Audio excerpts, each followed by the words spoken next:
अपना साथ मेरा कि आज के एपिसोड में हमने देखा कि अपराजिता को रक्षित समझाता है, लेकिन अपराजिता उसकी एक भी बात सुनने को तैयार नहीं रहती है। वो बोलती है कि वो ये ऑफिस छोड़ने का फैसला कर चुकी है। अगर वो एक हफ्ते बाद भी सोच के बताएगी तो उसका फैसला यही होगा और उसके लिए इस समाज में ज़िंदगी गुजारना बहुत मुश्किल है, क्योंकि समाज वालों को तो यही लगता है कि एक अकेली लड़की को सहारे की ज़रूरत है। इसलिए मुझे भी सब लोग उसी नज़रिए से देखते हैं, लेकिन मैं अपने लिए पूरी तरीके से फ्री हूँ। दूसरी ओर देखते हैं कि जहाँ पर आरू और विवान गए हुए, वहाँ पर उसका भाई और रोहन पहुँच गया है। यहाँ पे जैसे ही आरू अपने भाई और रोहन को देखती है वो काफ़ी घबरा जाती है। वो सोचती है कि अगर भैया यहाँ पे मुझे देख लेंगे तो मार डालेंगे। दोस्तों, उससे पहले अगर आप चैनल पे नए हैं और ऐसे ही अपडेट चाहते हैं तो प्लीज़ रिक्वेस्ट है कि चैनल को सब्सक्राइब जरूर कर लेना। वहीं दूसरी ओर देखते हैं कि रोहन को भी पता चल जाता है कि वहाँ पर आरू है, लेकिन उसका भाई बहाने बनाते हुए बोलता है कि आरू यहाँ पे क्या करेगी। इधर दूसरी ओर देखेंगे कि जिस टाइम पे मालती और रक्षित की बात हो रही होती है, रक्षित बहुत दुखी रहता है। मालती पूछती है तो रक्षित बताता है कि मैं तो अच्छा करने निकला था, लेकिन मेरे हाथ से एक बार फिर से बुरा हो चुका है। मालती उसको समझाती है, बोलती है कि भोलेनाथ है, सब कुछ ठीक कर देंगे और कल सावन का सोमवार है, इसलिए मैं तुम्हारे लिए व्रत रखना चाहती हूँ। मैं चाहती हूँ कि तुम और अपराजिता दोनों एक साथ में अभिषेक करो, इसलिए तुम्हें 10 बजे आना पड़ेगा। दूसरी ओर देखते हैं कि आरू भी विवान को घर पे बुलाती है, बोलती है कि मैं तुम्हारे लिए व्रत रख रही हूँ, इसलिए कल घर पे पूजा है और उस पूजा में चाहे जैसे भी करके तुम्हें पहुंचना पड़ेगा। इधर ईरा अब यहाँ से हमेशा के लिए जाना चाहती है, वो हमेशा के लिए ये शहर छोड़ देना चाहती है, इसलिए वो रक्षित के पास जाती है और वो बोलती है कि मैं लंदन जा रही हूँ।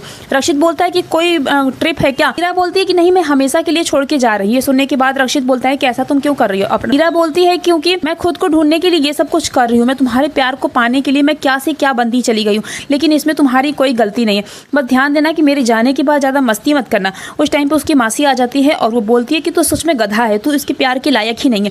एक ईरा है जो तुझसे इतना प्यार करती है, लेकिन तू हमेशा उसको ठुकराता रहता है। ईरा उसको भी बाय बोलती है और वहां से जाने लगती है, लेकिन वो बहुत ज्यादा दुखी रहती है। रक्षित भी काफी दुखी रहता है, क्योंकि कहीं ना कहीं ईरा उसकी बहुत अच्छी दोस्त है। वो बोलता है कि मैं अपने एक अच्छे दोस्त को खो दूंगा। दूसरी ओर देखते हैं कि जिस टाइम पे मालती अपने सामान को इकट्ठा कर रही होती है, उस टाइम पे उसकी बेटी यानी कि अपराजिता आ जाती है। अपराजिता बोलती है कि माँ आप टेंशन मत लो, मेरे पास सामान का लिस्ट है, मैं सब कुछ मंगा लूंगी। मालती उसको ग्रीन साड़ी देती है और पहनने के लिए बोलती है। अपराजिता खुश होते हुए बोलती है कि माँ ये साड़ी मैं ज़रूर पहनूंगी। अब वो उसको ललित की बातें आ जाती हैं, लेकिन फिर भी दूसरी ओर देखते हैं कि अब जब ईरा घर छोड़ने लगती है तो वो रक्षित की माँ के पास जाती है और वो बोलती है कि आंटी जी मुझे माफ़ करना, मैं उसे उस ऑफिस से नहीं निकाल सकी और हो सकता है मैं अगले जन्म में आकी बहू बनूंगी, क्योंकि इस जन्म में मेरा ये सपना पूरा नहीं हो सकता। तभी अब उसकी मासी आ जाती है और वो बोलती है कि तुम लोग तो ईरा के लायक ही नहीं हो, ईरा मेरी हीरा है। लेकिन फिर भी रक्षित क्या करता है, शायद तुम लोग ही उसके प्यार के लायक नहीं हो। अब उसकी माँ पहुँचती है रक्षित के पास और वो बोलती है कि मैंने पहाड़ी वाले मंदिर पर पूजा रखा है और उस पूजा में तुम्हें जरूर आना है। रक्षित यहाँ पे हाँ तो बोल देता है, लेकिन काफी घबराया हुआ रहता है। वो सोचता है कि उस टाइम पे मैं पूजा में कैसे पहुंचूंगा। आने अपकमिंग एपिसोड में हम लोग देखेंगे कि रक्षित जहाँ ग्रीन कुर्ता पहन के तैयार हो गया रहता है जाने के लिए, ये देखना काफी इंटरेस्टिंग होने वाला है कि अब वो किस तरीके से मालती के घर पे पूजा करने पहुंचेगा और किस तरीके से अपने माँ के मंदिर पहुंचेगा। आपको क्या लगता है हमें कमेंट करके जरूर बताना, और अगर ऐसे ही अपडेट चाहते हो तो प्लीज रिक्वेस्ट है कि सब्सक्राइब जरूर कर लेना।